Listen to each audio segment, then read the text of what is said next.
Good evening and welcome to BBC London News with me, Riz Latif.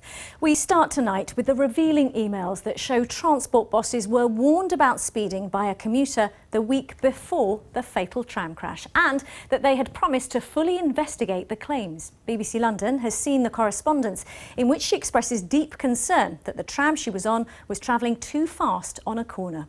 The same spot where a week later 7 people would lose their lives. Karl Mercer reports. 2 weeks ago, Chantal Singh was on her way to work, a journey she takes every morning from the tram stop in New Addington, a journey that takes her round the corner, which marks the scene of last week's crash. This is what the journey should look like. It's not what happened on that morning. The driver was going a bit too fast around the bend, and I think the tram tipped on one side as we went around the bend, and everyone actually went on the right-hand side of the tram. And I was sitting in the aisle of the tram with no one opposite me, but there was a guy on the other side, on my left-hand side, and that guy ended up on me and pinned me to the corner of the tram. Chantal wasn't the only concerned person on that tram. Andy Nyers saying on Facebook the driver took the corner at 40 miles an hour, and Jenny saying it was like a ride from Alton Towers. I was thinking that this is it, that's the end of my life, because when I looked up and looked through the window, there was another tram waiting there. I think it's a Beckenham Junction tram, just at the junction, and I just think that I was going to die. Chantal went further than posting on social media and complained to the tram bosses. Her emails are very clear. As the tram went around the bend at the junction between Lloyds Park and Sandilands, the driver, from my point of view, missed the bend or he was going too fast. I thought I was going to die and leave my 2-year-old son. I do hope this matter will be looked into because I'm left with a fear of travelling in the tram. 2 days later, just a week before the tram crashed at the same spot, Tramlink responded, promising to look into her complaint. They said, "We are sorry to hear of this unfortunate incident, and we would like to reassure you that we will be fully investigating this. There are a couple of trams it could be, and to identify the driver and to view the CCTV from the tram, we need to have these details as soon as possible." We wanted to know more, so asked Transport for London and First Group, who own Tramlink, did they, as promised, investigate fully? Did they identify the driver involved? Did they view the CCTV as promised? And we asked them, was advice given to drivers about that bend in light of this complaint? They wouldn't answer directly, but issued the following statement saying, as there are ongoing investigations, it would not be appropriate to comment in detail on these matters. They said, we are working with Transport for London and the authorities to provide assistance to the ongoing investigations. Clearly, they said, previously reported incidents will form part of those investigations.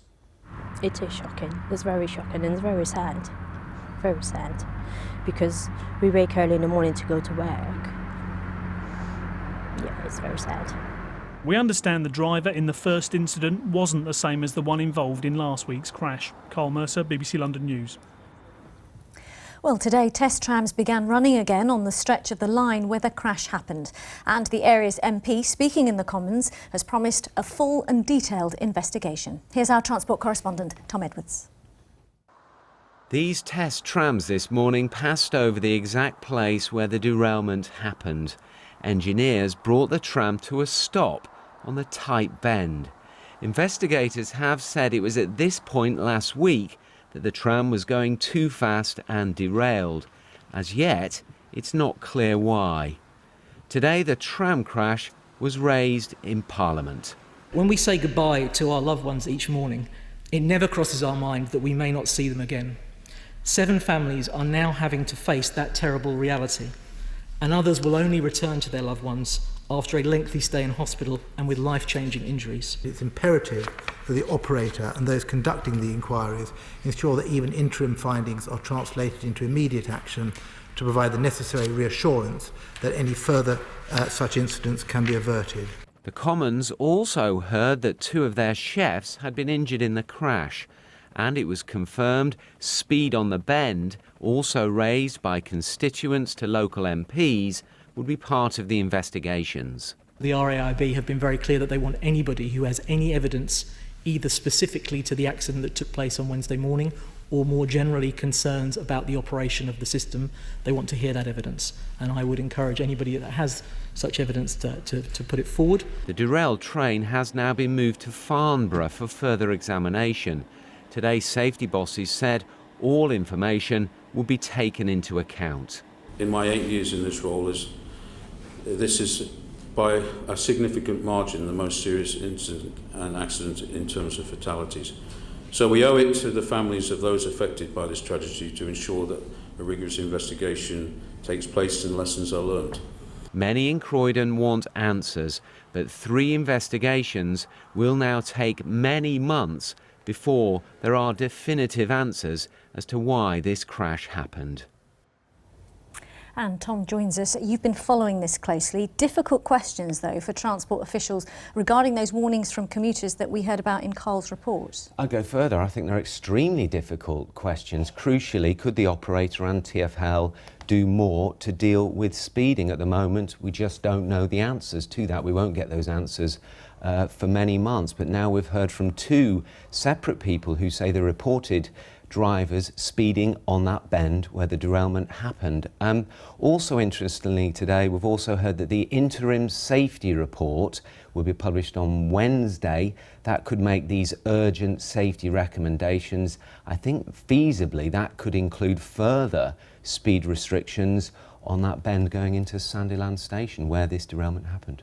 And for those who rely on this service in the area, do we know how long it will be before services resume on that stretch of line? No, we're not getting much information on that at all. The test trams are still on the site. We might get the service running tomorrow or on Wednesday. I've just spoken to TfL, they say work's still ongoing. OK, Tom, thanks very much indeed. Well, today, the man who led the emergency response in Croydon has told us it was one of the worst incidents he's ever witnessed. And understandably, less than a week on, the trauma of the crash is still incredibly raw for many of those involved. With more on this, Emilia Papadopoulos is in Croydon tonight. Emilia.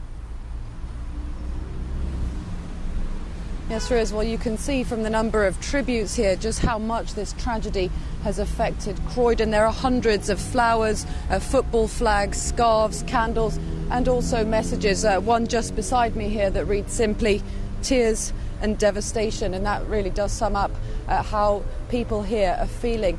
Well, over the weekend, the police named all 7 victims, 6 men and 1 woman who sadly lost their lives last Wednesday. And of course, this is an incredibly difficult time for their families and also this entire community.